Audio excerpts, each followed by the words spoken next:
Você já se perguntou o que aconteceu nos 3 dias que Jesus ficou morto aqui na terra? A gente sabe que ele foi ali morto na sexta-feira, né? E depois ele foi ressuscitado lá no domingo. O que aconteceu nesse processo? O que aconteceu durante esses dias? Jesus, ele morreu, o espírito dele ficou por onde? O que aconteceu? Gente, se você tem essa dúvida, recentemente eu fiz uma live onde eu falei ali sobre o processo de salvação. Falei sobre o batismo e eu li uma escritura que nos revela um pouquinho ali sobre o que aconteceu durante esses dias que Jesus estava morto fisicamente. Jesus, ele simplesmente morreu e ficou por isso mesmo? Ou o que aconteceu? Eu quero te ajudar aqui a entender brevemente os conceitos gerais do que Deus fez durante esses dias. E isso nos revela muito o seu amor, isso nos revela muito o quanto que ele se preocupa com cada um de nós, o quanto ele não esqueceu de ninguém durante o processo de salvação. A morte de Jesus Cristo é realmente algo muito mais poderoso do que a gente imagina,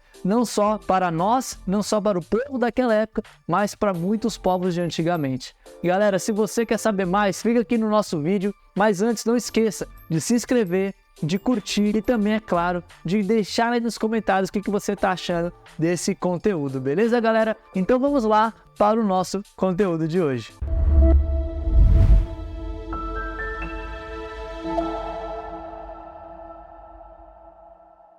E aí, vamos ler então mais uma escritura que fala um pouco sobre essa questão do compromisso, que é a escritura de 1 Pedro 3, capítulo 18 ao 22. Vamos lá?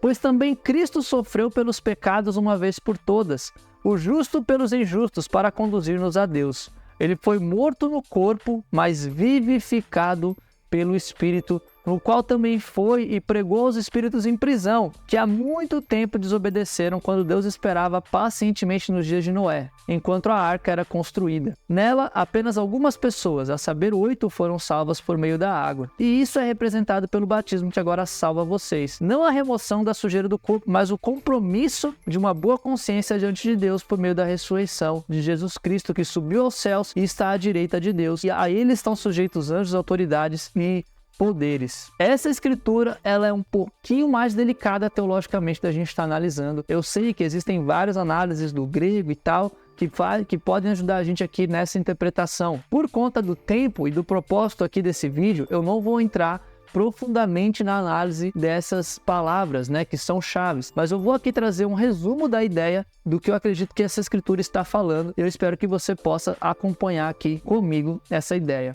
O que a gente está falando aqui? Que Jesus Cristo sofreu pelos pecados de uma vez por todas. É aquilo que eu já disse para vocês. Ali, né, quando Jesus ele foi morto, ele sofreu pelos pecados de uma vez por todas. A partir de Cristo, a gente não precisa mais sacrificar animais e coisas nesse sentido. Jesus já foi o cordeiro que foi sacrificado. Ele já sofreu por nós. Então, o justo pelos injustos. Jesus Cristo, ele era justo, ele era santo, ele não pecou aqui na terra e ele sofreu, né, morte de cruz por nós, os injustos, os pecadores, para conduzir-nos a Deus. Tá aqui, tá entendendo, né? Vamos lá. Ele foi morto no corpo, mas vivificado no espírito. Ou seja, Jesus Cristo teve seu corpo morto. Ele morreu, né, fisicamente ali por um período. Por outro lado, ele foi vivificado pelo Espírito. O Espírito aqui com letra maiúscula. A gente pode ver que aqui está falando do Espírito Santo, no qual também foi e pregou aos espíritos em prisão, que há muito tempo desobedeceram quando Deus esperava pacientemente nos dias de Noé, enquanto a arca era construída. Calma aí, o que ele está falando aqui? Volta aqui para mim, vamos lá.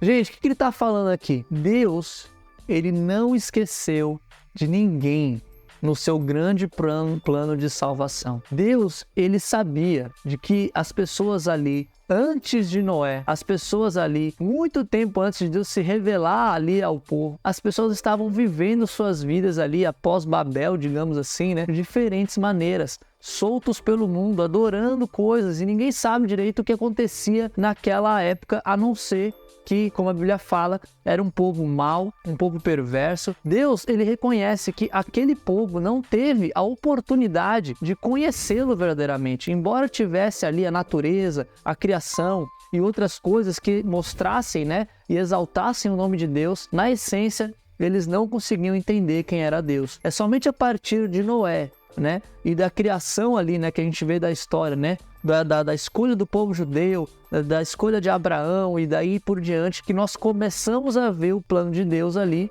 de se revelar a todos os povos, a todas as nações. Deus, ele não se esqueceu dessas pessoas que estavam presos, né, que estavam vivendo ali antes de Noé. O que acontece? O Espírito, né, Jesus Cristo, movido pelo Espírito Santo, nesse período em que ele ficou morto, ninguém sabe o tempo, ninguém sabe como, ninguém sabe de que forma, mas Jesus Cristo foi pregar, deixa eu voltar aqui, Jesus Cristo aqui, ó, foi pregar aos espíritos em prisão que há muito tempo desobedeceram. Jesus foi pregar para esses espíritos que estavam ali na desobediência, quando Deus pacientemente esperava nos dias de Noé, enquanto a arca era conhecida. Nela, apenas algumas pessoas, a saber, 8, foram salvas por meio da água. Ou seja, o que Deus está falando aqui para nós? É que Jesus Cristo, no seu plano de salvação tremendo, no plano de Deus, ele não esqueceu de ninguém. Ele foi até o fim, até os espíritos que já haviam morrido, para falar da esperança que há em Deus, para revelar esse Deus. Como isso aconteceu, de que forma e por quanto tempo a gente não sabe, mas é mais ou menos isso que essa escritura aqui está nos dizendo, né? Pelo menos é como eu a interpreto.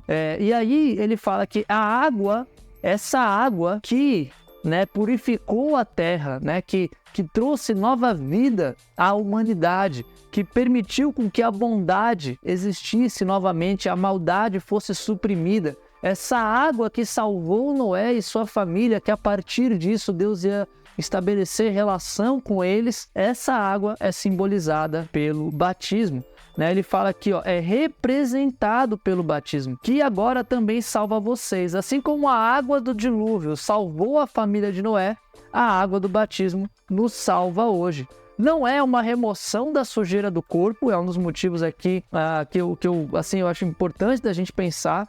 A gente não se batiza, sem entender o que é o batismo, vou me batizar porque é legal, porque tá todo mundo se batizando, porque meus amigos se batizaram, porque a minha igreja fez uma campanha de batismo, batizou 20 no mesmo dia. Não é para a gente se batizar sem entender essas coisas. E ele fala, olha, não é para remover a sujeira do corpo, não é para fazer no oba-oba, como se estivesse tomando um banho.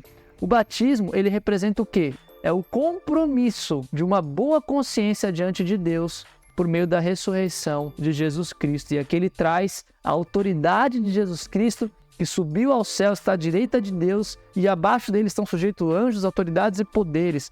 Ou seja, é esse compromisso com o Deus perfeito, Criador, Rei dos Reis, Senhor dos Senhores. É um compromisso que eu faço com Ele. Gente, isso aqui é muito interessante a gente pensar. Isso aqui é a aliança mais profunda que a gente pode ter com Deus. É o batismo. Isso se assemelha, talvez, ao casamento, né? A gente pode pensar no casamento, a aliança que a gente coloca no dedo quando a gente se casa, as palavras, né, que a gente profere, os votos, as promessas que são feitas ali na cerimônia de casamento. Irmãos, isso tem um poder tremendo. É importante. O batismo, ele é importante. Ele representa esse compromisso. Fala, galera, eu espero que você tenha gostado desse nosso conteúdo. Se você gostou, não deixe de dar o seu like, de se inscrever no canal, de compartilhar com as pessoas que você mais gosta. E vamos juntos continuar construindo, buscando compreender mais sobre a Bíblia, sobre o Evangelho e como isso se traduz na nossa vida. Se você quer saber mais sobre o processo de salvação, sobre o batismo, você quer